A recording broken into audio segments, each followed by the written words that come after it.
I'm Megan Skidmore, and welcome to the Beyond the Shadow of Doubt. I'm a woman, daughter, sister, spouse, mother, life coach, and person of faith on a mission to normalize asking questions and allowing doubts on a faith journey and all aspects of life. Join me as I bring this traditionally taboo topic out of the shadows of shame and into the light. I firmly believe we normalize through more talking and engaging in discussion. More talking peels back, exposes, and erases the layers of shame associated with asking questions and allowing doubts. When we are more authentic about our journey, we are more powerful because shame has no power in the face of authenticity.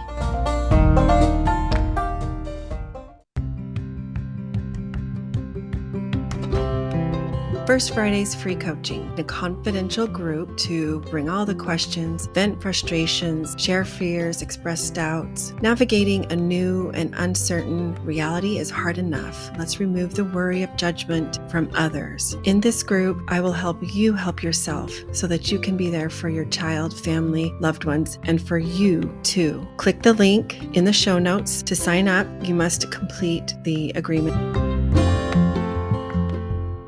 Hey everyone, welcome to the Beyond the Shadow of Doubt podcast. Today, I am looking forward to this chat that we'll have and that you'll get to know my friend Lauren Jones.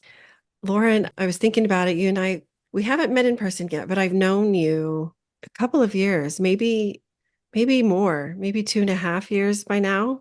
Yes. Mm-hmm. It's been a while.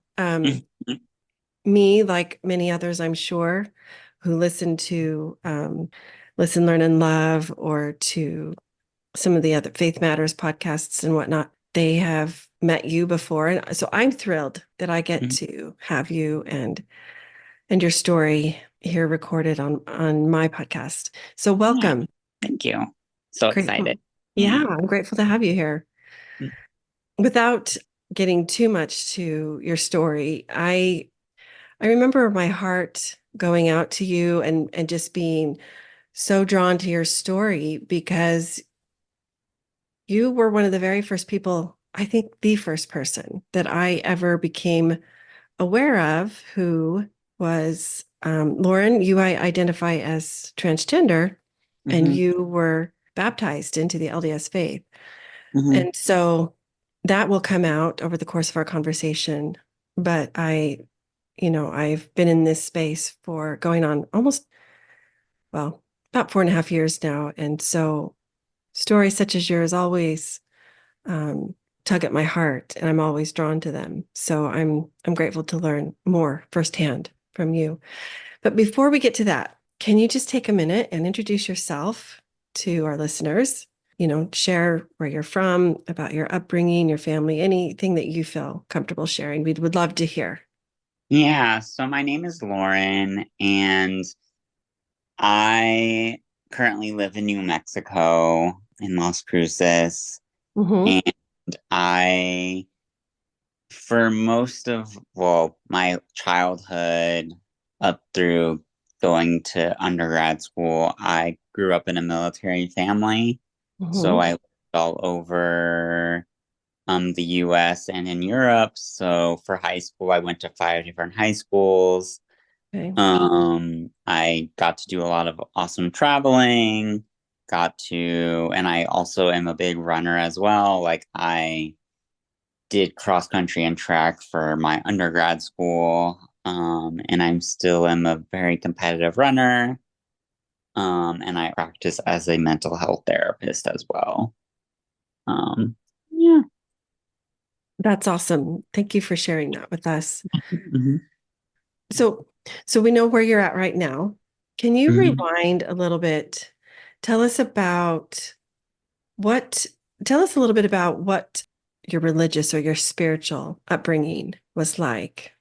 So for me, I grew up Catholic. Like my mom and my dad practiced Catholicism. Like I would say pretty strongly. Like in middle school, I went to most people don't know this, but I went to a Catholic middle school for a few years when I lived in Florida. Okay. And Catholicism, it has its place, while I would say later on in my life, it provided negative feedback for me. But Hmm. yeah.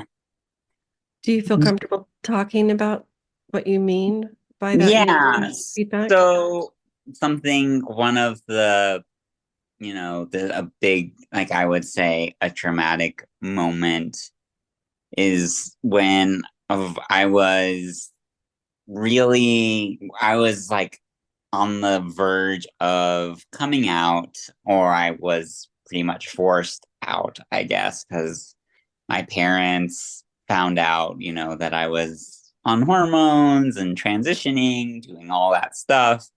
And it led to a big traumatic event in my life that I ended up being in the hospital. And one of the things that my dad said to me that I'll never forget is, have you prayed about it or have you gone to church? And that was very off-putting to me. And I will never forget looking to his face and being like, running is my church. Because running has always been there for me and has been an escape in some ways. And so from that point on, I just didn't had I any spiritual religious talk, I just would not participate, or I found triggering at that point. And that was like in 2018. Mm-hmm. Okay, so when this experience happened, you were out of your childhood home. You were over 18. Mm-hmm. Okay. Yeah. Mm-hmm. So your dad said, "Have you prayed about it or gone to church?" And your response was, "Running is my church." And kind of from that point, you didn't really talk about religion or spirituality Mm-hmm. That is correct. in general or with your family. In general or with anybody, Okay. I just anytime anybody would try to take me, even because, like the typical thing of let's go to church on Easter and Christmas, Hmm. that and like I would refuse. I just would not want to go because at all. Yeah. And it was just one thing that I just never thought that I didn't like. So I immediately someone thrusted a negative feedback of religion on me for just me being myself. Hmm. Um, so Yeah. I'm sure that was really difficult to navigate and hard to swallow. mhm. So, everybody's faith journey is different. Some people are going to call it different things, different vocabulary words for similar concepts is how I view it. The divine, the power greater than us all, God, the universe, right? And some people participate in religion. Um, some do not. So you grew up in the Catholic faith, and you had this experience, and you distanced yourself from it. Mhm. And that was approximately, I don't know, sounds like about 7 years ago, six Mhm. years ago. So, can you give us a little context then for, there's this kind of gap here. Can you fill that in for us? Because I mean, now you are a a member of the Yep. LDS faith and practicing and so on. So that's a big jump. Yeah. So I ended up having to go in 2019 in the around the fall time to Hmm. residential facility for eating disorder. And in that space, because it's not just me, it's me and four other girls. And there was one girl there who was very spiritual, very Christian, always read her Bible, always prayed, always wanted to talk and super open about her faith. And at the time, she like because it was triggering to me, like when people would just read their Bible like in the open areas, right? Uh-huh. And she would always like read her Bible in the middle, and I found it really triggering. And of course, so like because on her end, she was like, I can say this now because her and I are best friends. Mhm. She she has her viewpoints about LGBT stuff, and which are valid. So she also found me a little bit triggering, I guess, but not in a way Mhm. Mhm. or said mean stuff to each other. It was Mhm. all cordial and we were nice to each other and all that. And then after months of getting to know, like a few more months later, her and I ended up becoming best friends. We would joke around together, talk together every morning, Mhm. saying, "Do you want to build a snowman together?" Uh, Mhm. she ended up becoming one of my closest friends. And I still, even though she's no longer here on earth anymore, she is like a person that I think about every day that I go into church. Anyways, that's like jumping ahead a little bit, but she for the end of our stay, she decided, she was like, "Lauren, like once we get out, I want to invite you to come to church with me. And you can just sit there and whatever. And if you like it or not, it's cool." So I ended up going and I really loved it. And it was like, it wasn't an LDS church. It was just like a Christian church where there's more singing and more of like a, or like a Oh, concert okay. style of a church, which was Okay. cool. In Tempe, like there was, because I was still able to go to the younger, like the Mhm. college church, the ASU church. So I did that for, I went there like 3 times. And then, of course, COVID happened. So then there was, it was all shut down. So yeah, So this oh, wasn't an LDS church. This wasn't no, a it, Mormon slash yeah, it Christian. was, Okay. and yeah. Um, So can I pause you just for a minute? That's really interesting to me, Lauren. I haven't heard this part of your story, where, um, you both triggered one another, so to speak, in certain ways. The religion, the observances that you saw her participate in while you were both in the center, that was mhm, hard for you. And she, as you said, had her kind of preconceived ideas about LGBTQ plus individuals. And so that was something that was, I don't know, you said triggering, hard for her, I guess, but you mhm, obviously came through that. You worked through mhm, that and learned to love and accept each other, like because of those parts of your identities, not in spite of, right? Can yeah. you share a little bit about how you were able to do that? Yeah, so for me, I think the biggest thing is she was just, and it kind of makes me a little bit sad, like talking about her, because she was like just genuinely kind, Hmm.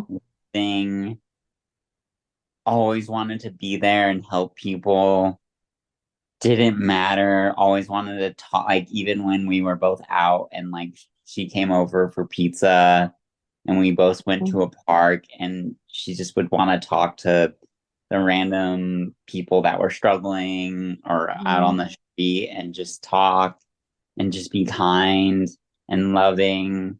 And for me, it showed that, you know, people of a strong faith can be loving and accepting, Hmm. and is all that love there, and there is, Hmm.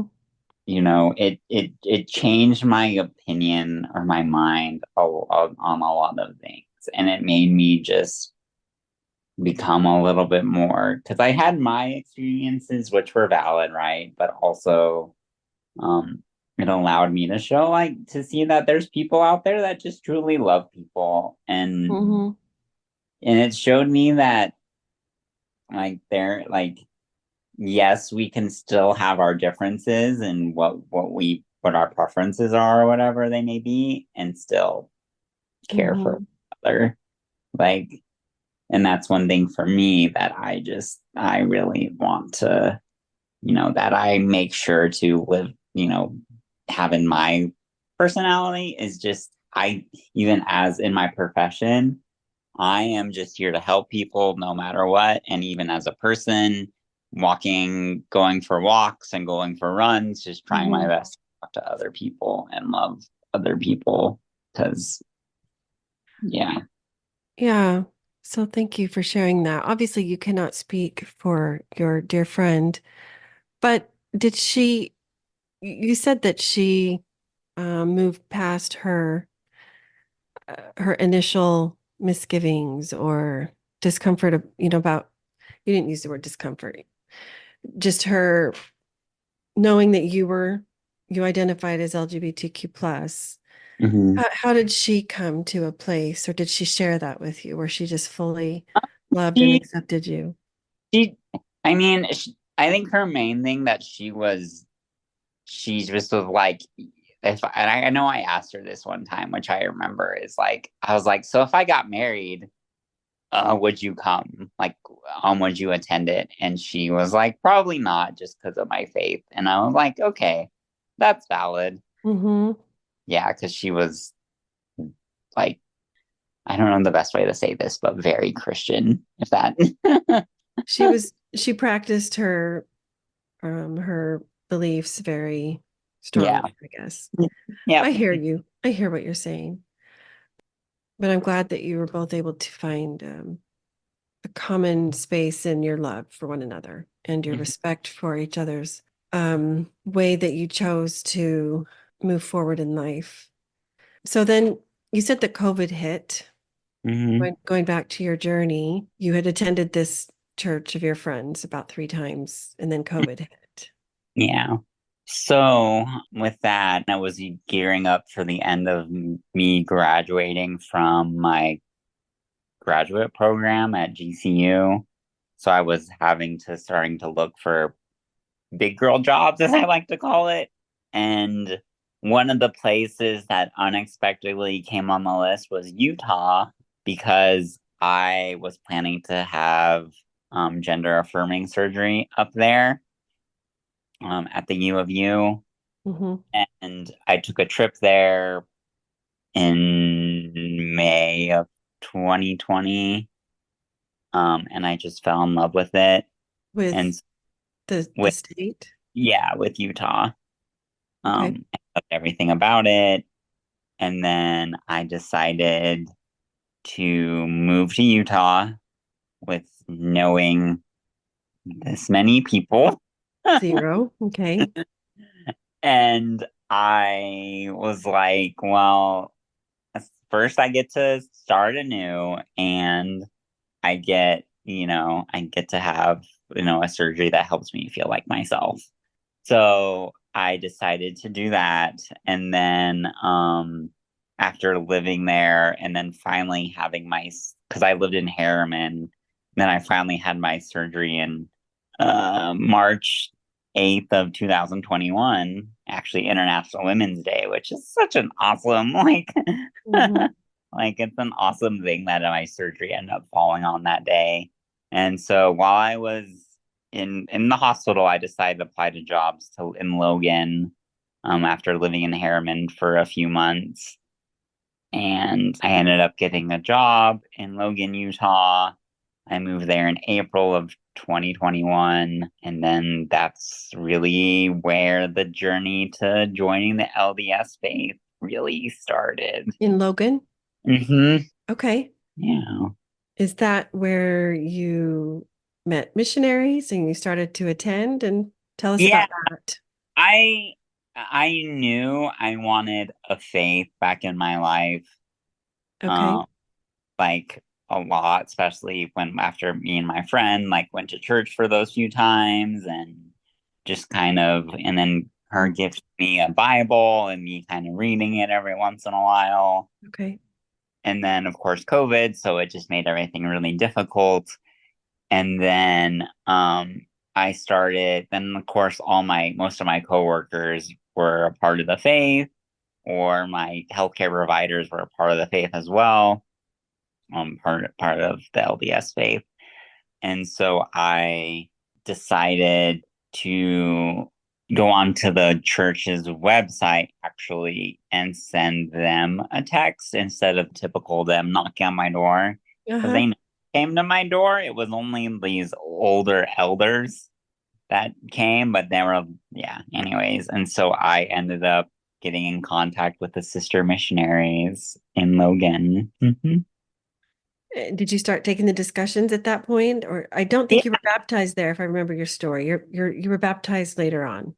yeah, I was baptized later on, but so what happened is, and I know they don't mind I say their names, but Jasmine and Maya, of course I couldn't call them that at the time because of, being sisters, Mhm. but anyways, those two were the first two sister missionaries ever to come to my door and to talk and to have all the discussions, all the things. And then the one time where we had to have, it wasn't even like the LGBT talk, it was more of like just having a really deep conversation to the point where all of us were crying that same in that time. And About it LGBTQ plus issues or not really, it was more about just because there was just so much spirit in the room and there was just okay. so emotional like energy, I guess, in the room. And Okay. so, of course we talked about, and it was also cool as the Relief Society president. She came to my apartment a couple times as well, and we just had all these amazing talks. And then I decided, just because I wasn't liking my job in Logan, to move to back to Arizona. And so I moved back to Arizona, and that's where the whole like baptism journey really started. Um, Was that something you pursued or did you just happen to run into folks and it picked ye- back up? well, I pursued it because I knew this was something I wanted. Because I'll never forget that first night that the sisters gave me the Book of Mormon, and I read the first chapter, I believe, that night, and it just felt super right to me immediately. No questions asked.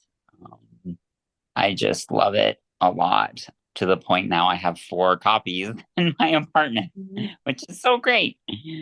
And so, What do you think was it that really touched you? That's sweet of you to share this part with us. You said you never forget got that night. Uh, yeah, um, for me, because I one of the things that I struggle with mental health wise is feeling alone by myself, mhm, um, not feeling loved, not feeling authentic love. And so, one thing of reading about Nephi and his unprecedented hope and love mhm, for the spirit, and even farther into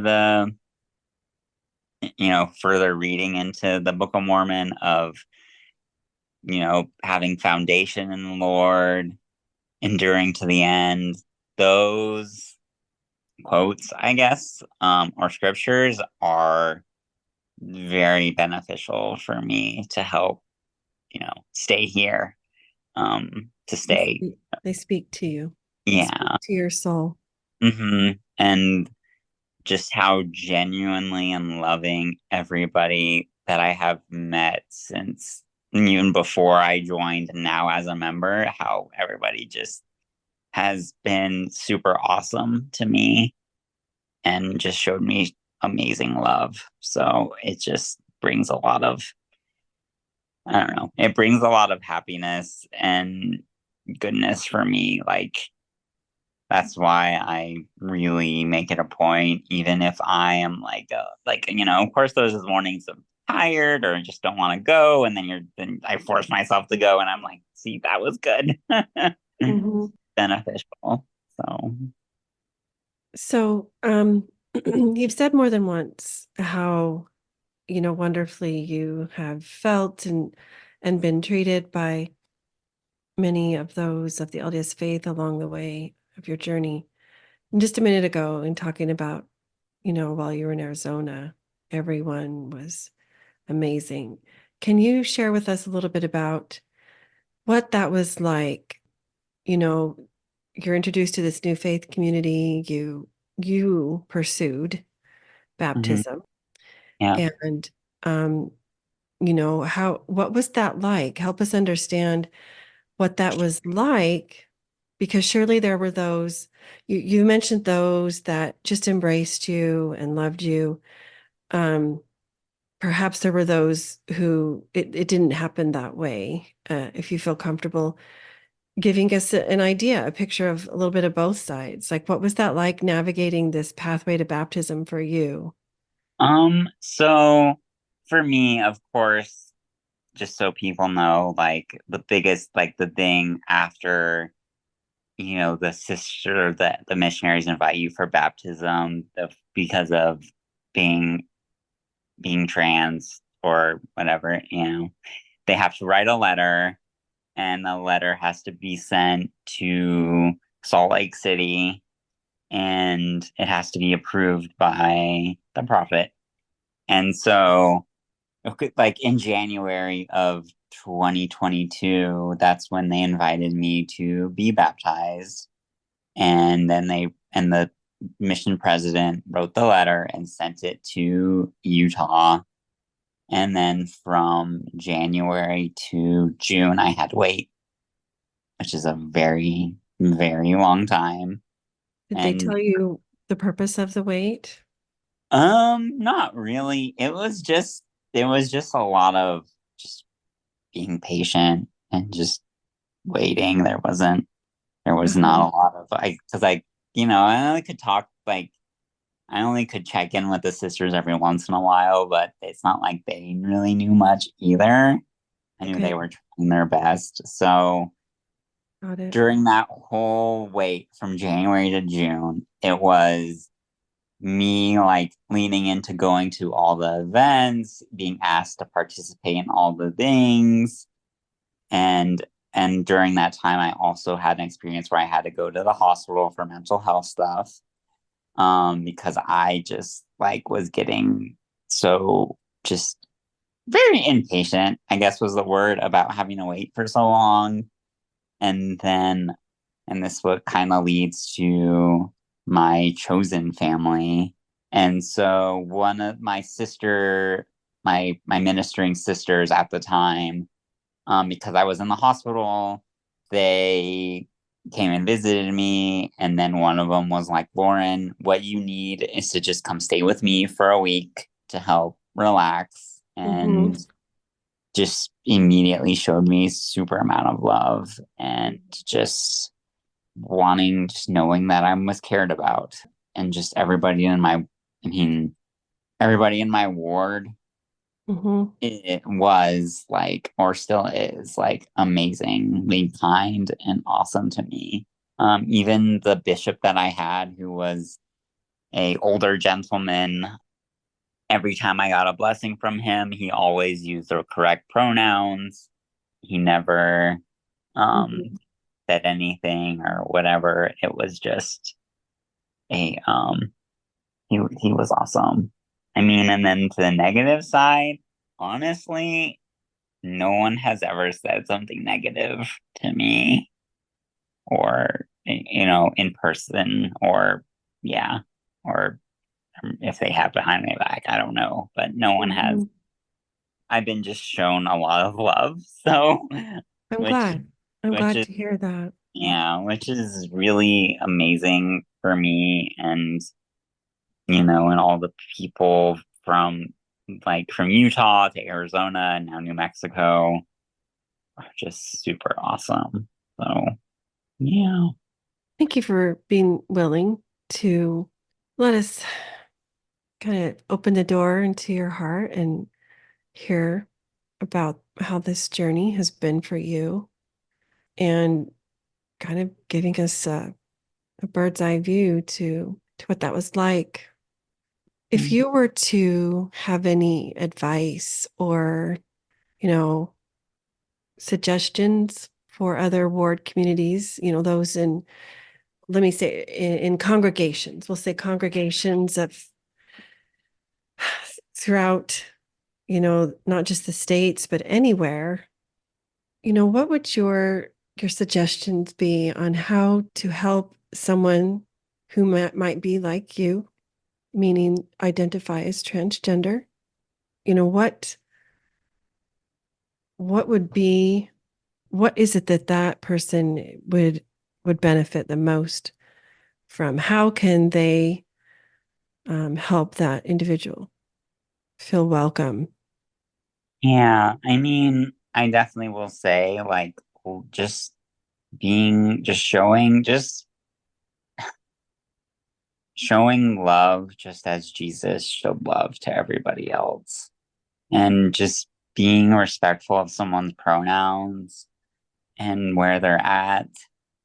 And, and speaking on from my experience of coming from a place where there was little to no acceptance within my blood family, while also finding a place where, at least this is what I feel, where there's so much love and acceptance within the church. And the church, yes, I still struggle with my mental health stuff every once in a while, and I validate that, while also I know there has been a lot of healing since I have joined the church. And, and someone that's just wanting to, that's LGBTQ plus, or struggling with anything, like any other things in life, like just knowing that there's people or a higher power, that care about you, Mhm. that no one is ever alone, even though it may feel like it sometimes. So that's just kind of my. You mentioned respecting pronouns, and I understand why that's a meaningful thing for someone to do.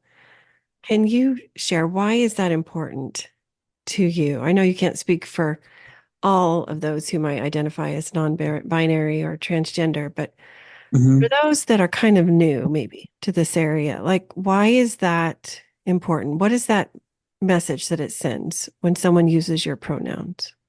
Just in it, I guess for me, it makes me feel like you see me for me. You're not, and this is just, I guess this is from my own past experiences, but like you're not going based off of what someone looks like or your preconceptions. You're just seeing somebody, that's what they're wearing or what they look like, and you're just like, those are your pronouns, and I respect those. Mhm. Um, I don't know. For me, it's just a form of respect. That's all. Yeah, I like that. You're just willing, as you said, you see me for me, Hmm. not because of external things, but Hmm. you're willing to look at who I am on the inside Hmm. versus what I'm wearing or going off of other ideas or information or even misinformation that they may have. Um, you know, one reason I started this podcast is because on a faith journey, I have yet to meet anybody who hasn't had questions or concerns or doubts come up for them in some way, right? At some point in their journey. And so I like to just normalize that it's not a problem to have questions and doubts. As a matter of fact, they help refine our faith, they help make it stronger and even expand our faith and our understanding of God. Can you share a time or maybe more than one where you have had some questions, some Um, doubt, and how did you work through those, or what was that like for you? I will say this past year, like I'll never forget one of the sister missionaries sitting on my couch in Mesa, Arizona, telling me, Lauren, the first year that you're baptized is going to be the hardest year ever. I will never forget that. So leading forward to 2023, that year, yes, I did some fun things in the middle in it, like, and I validate that. While also I, had to change jobs suddenly. I had a heart attack. um, Hmm. I remember that. and and having to go to not just the hospital for physical stuff, but also the hospital for mental health stuff, and just how much of the struggle has been of trying to figure out where is my place? Like, where am I needed? Like, like, I thought, and, being like, and I love the women in my ward currently, while also just trying to figure out a place that feels like where I can get my needs met in terms of, um, I will say, just being social, going to go do stuff with people. There's just been a lot of struggle here of trying to find my place. So that has kind of like, I guess maybe a As little like as bit, a single person who would yeah, like a to have single girl, companionship. yeah, a single woman. Of course, I have my job as a therapist, while also just people to go do stuff. And for me, as much as I love my friends that are not a part of the same church, while also I like having friends in church because like we can go do the same things and not feel anxious about going to go do something Hmm. where it feels like not cool.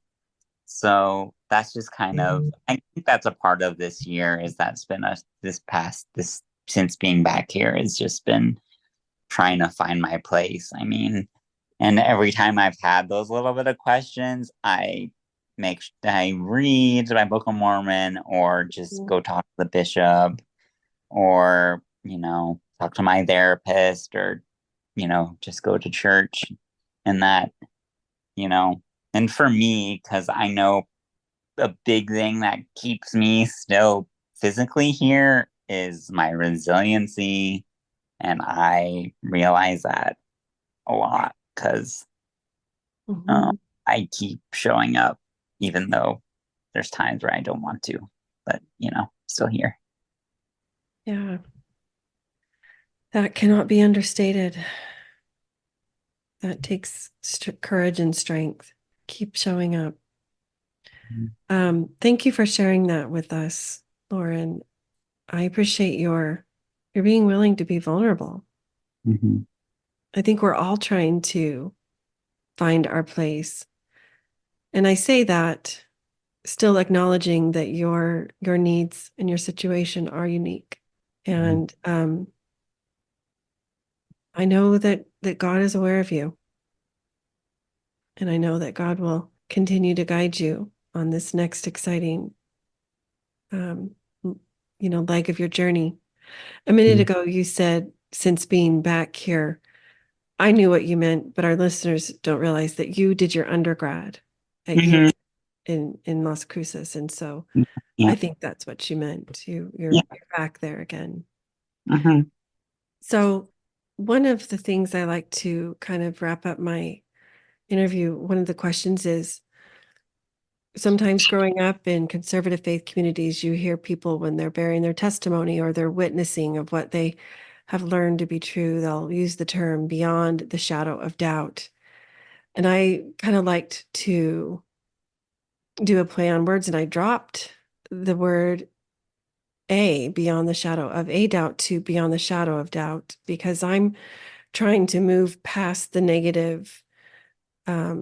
the negativity, maybe the shame associated with having doubts, making it okay. We all have them. And so bringing that doubt, those questions out of the shadows and let's examine them. Let's look at them. And so my question that I like to wrap up with is tell me, what does it mean to you to live beyond the shadow of doubt? So for me, that definitely means really being true to my heart, my soul, and to who I am as a person. In this journey of being myself and also finding a faith that feels comfortable for me, it has really provided a place to help me, going back to staying here, um, being my authentic self, being who, being the person that can always, I used to be a really shy person, and now I am the person that you need to tell when it's time to be quiet. I am very talkative. I am very, I know people, like I have pink hair. I know people can't see that, but like I have pink hair. I love being seen. I love being noticed.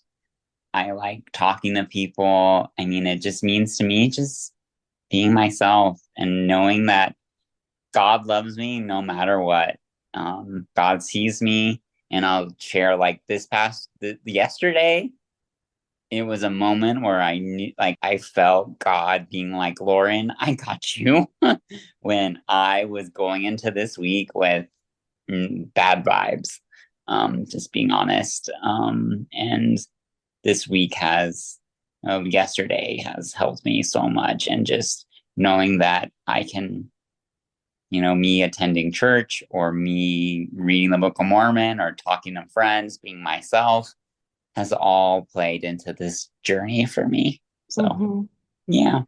And when you're talking about this moment yesterday where you really felt God communicating to you that I've got you, I see you're referring to, I don't know if you mentioned it just yet. You did off record to me before we started, but that you'll be moving to the East Coast soon. Hmm. That's what Yeah. you're referring to. Yeah. Yeah. I can see how an experience like that would make you feel very seen, very heard, very loved. Any final thoughts that you would like to leave? I think my biggest thing is just, I honestly, this is just for me and my experience alone. I love the church a lot. It has provided so much love and care for me, and people have just showed a lot of love to me and been there for me and not immediately jump to conclusions or thoughts and just, and I'm coming to church to just for my testimony and just knowing that, and help healing my stuff. Um, and that, especially moments like yesterday where it shows me that, you know, he Mhm. sees me. So, yeah. I'm definitely seeing this pattern, Lauren. You feel very strongly. You know what you feel inside and you follow that. Hmm. You know your truth on the Hmm. inside and you listen. And that's a beautiful quality to have. So thank you for sharing about you and how that has been, helping us to see how that has been something that's defined your life and continues to. Um, just really quickly, I have a few for fun questions for our listeners to get to know you in a different way, just some favorites and stuff. Would you consider yourself an introvert or an extrovert? Extrovert. And do you have a favorite book? Uh, Not really. Mormon? Yeah, that's it. Favorite artist? Um, Taylor Swift Of and course. and AT's K-pop band. Okay, awesome. What about, are you a night owl or a morning lark? I'm a morning person. Do you have a celebrity crush? I No, not really. That's fine. And do you do still or carbonated water, or do you do diet soda? What's your I'm drink a choice? I'm Dr. Pepper kind of girl. Dr. Pepper. Okay, that's yummy too. They're based here in Dallas, so I drink a lot of that. And then finally, you did mention you've traveled a lot because of your upbringing. Where is the furthest place you've traveled? I mean, maybe the furthest north, but I lived in Norway, and then I Wow. did a church back then where I was, I guess, unknowingly I signed up to be a part of a church group to build playground equipment in Bulgaria. So I've been to Bulgaria Oh my goodness, way you've back been in a lot high of school. places. That is way cool. How fun. Well, if folks wanted to reach out to you with questions or whatever, what would be the easiest way for them? Um, Instagram, yeah, Facebook, my email, or my Instagram, your fast, Instagram? Okay. yeah, And we'll fast girl, leave Fast Girl Runner. We'll leave that in the yeah, show notes. Lauren, it has been a pleasure. Thank you so much for your time and for sharing your beautiful soul with us. yeah. Thank you. Good to see you. You Talk too. to you. Beyond the Shadow of Doubt podcast is a proud member of the Dialogue Podcast Network, which is part of the Dialogue Journal found at dialoguejournal.com. Founder Eugene England was a Mormon writer, teacher, and scholar who wrote, "My faith encourages my curiosity and awe. It thrusts me out into relationship with all creation and encourages me to enter into dialogue. My hope is that this podcast is an extension of that vision." Hopeful Spaces is a Dallas Hope Charities component of Hopeful Discussions, sponsored by Mercedes-Benz Financial Services USA. It's a free monthly parent, ally, or caregiver support group facilitated by Megan Skidmore Coaching. Email chc@dallashopecharities.org for more info. Visit meganskidmorecoaching.com to find this podcast and additional free resources, including the link for a complimentary coaching session. Follow me on Facebook or Instagram for more or to send me a DM. Help the podcast grow. Please follow, review, and share with a friend.